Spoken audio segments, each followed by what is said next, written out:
Olá, prazer. Eu me chamo Vanessa Rodrigues e vou agora apresentar para vocês o nosso curso de Diversidade e Inclusão. Vou conversar um pouquinho falando sobre quem sou eu, o que eu faço, qual é a minha formação. Então, eu sou pedagoga, sou psicopedagoga, já atuei aí em vários ramos educacionais e administrativos, sempre no ramo escolar. Eu gosto de realizar bastante trabalhos independentes, né? Seja na área da saúde, que eu também tenho formação, ou na área da educação. Eu gosto muito de levar esses recursos para a vida dos profissionais, né? Acho muito bacana essa interação que nós temos, entre professores, né? Aprendizes e tudo mais. Eu acho que essa troca é muito importante.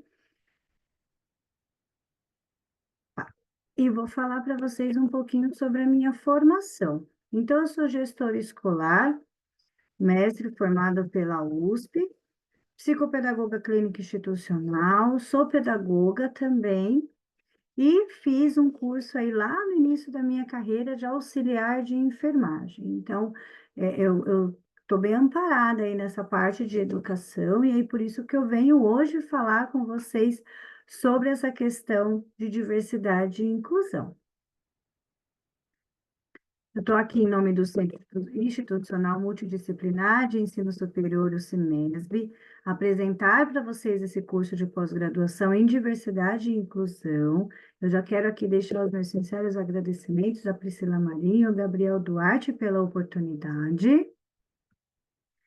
E aí vamos falar um pouquinho sobre a diversidade, sobre a inclusão, né? Eu particularmente gosto muito desse tema, eu acho que é um tema que nos instiga muito, e principalmente pelo fato de ser um tema muito atual, né? Então, a diversidade, ele tem aí como foco principal a variedade de características, identidades, desejos, vontades e principalmente perspectivas, né?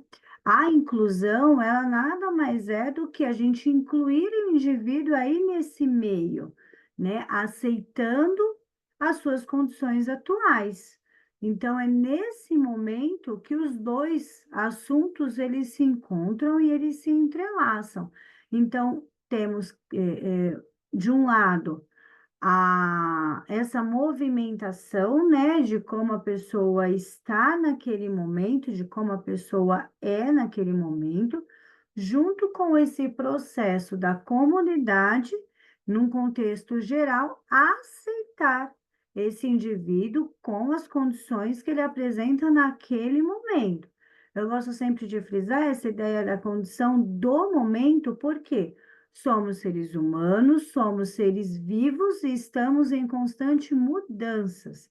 Então, claro que tem questões, né, comorbidades que nós não conseguimos aí cura, mas nós aprendemos a lidar com os sentimentos. Então, por isso que eu gosto muito de focar essa ideia da situação do momento, né? Porque estamos sempre em constante mudanças. Nesse primeiro momento, a gente entra como um assunto principal, né? Vamos colocar assim, do curso, o entendimento, né? A abordagem, o entendimento sobre as comorbidades. Então, nós vamos entender com um pouco mais de profundidade sobre o TEA, que é o transtorno do espectro autismo, o TOD, que é o transtorno opositor desafiador, o TDAH, que é o transtorno do déficit de atenção com hiperatividade. Então, esses são alguns dos temas que nós vamos trabalhar ao longo do nosso curso, buscando aí com mais profundidade o entendimento com cada um.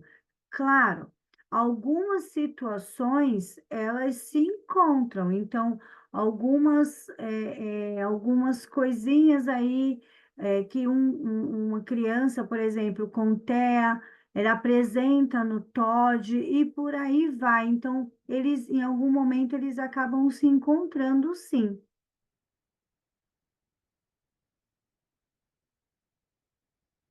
desenvolvimento infantil e principalmente o que é esperado nessa fase, como familiares, profissionais da educação, né?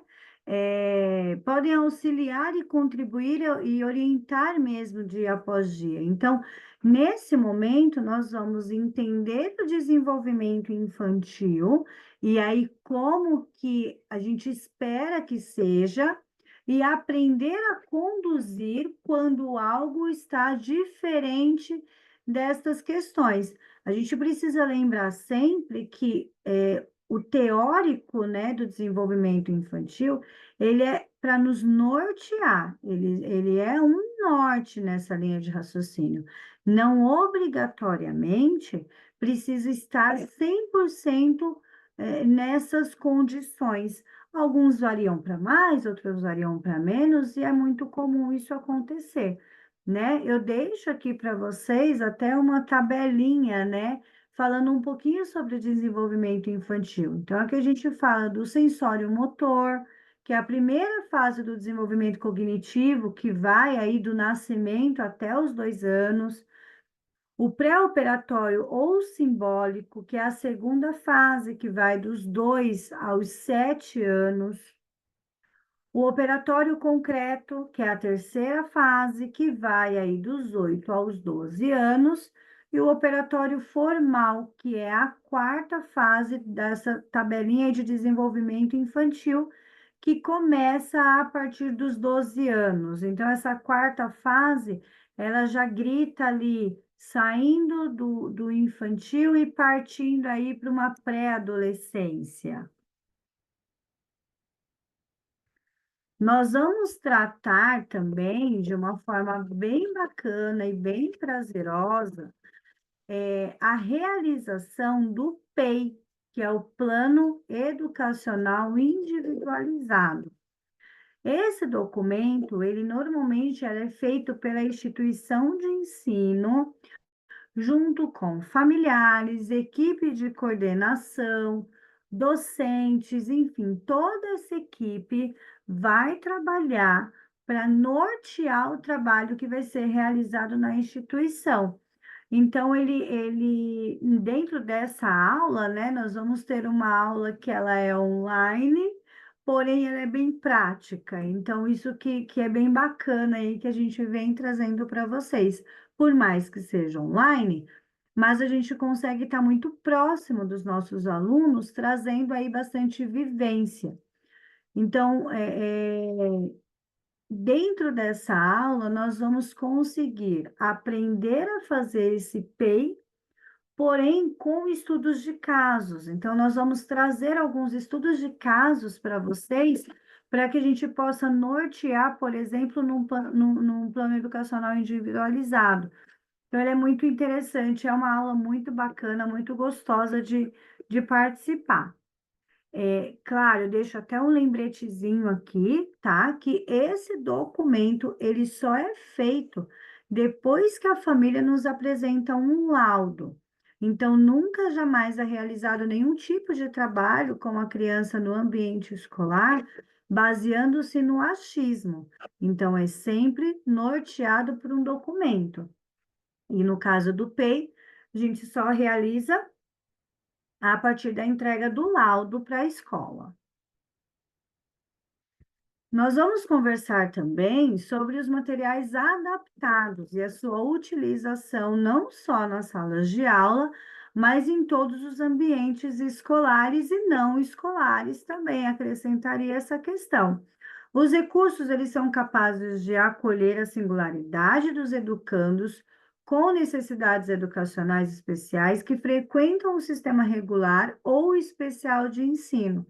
Então, esses materiais adaptados, eles são utilizados não só dentro de sala de aula, com a equipe pedagógica, como também pode ser passado à frente e apresentado para as famílias, para que seja trabalhado aí de forma involuntária, em casa, no ambiente aí de mais tranquilidade entre eles. Então, esses materiais, né, adaptados, a gente apresenta para vocês bastante recurso que a gente tem em casa mesmo e que consegue aí trabalhar com as crianças.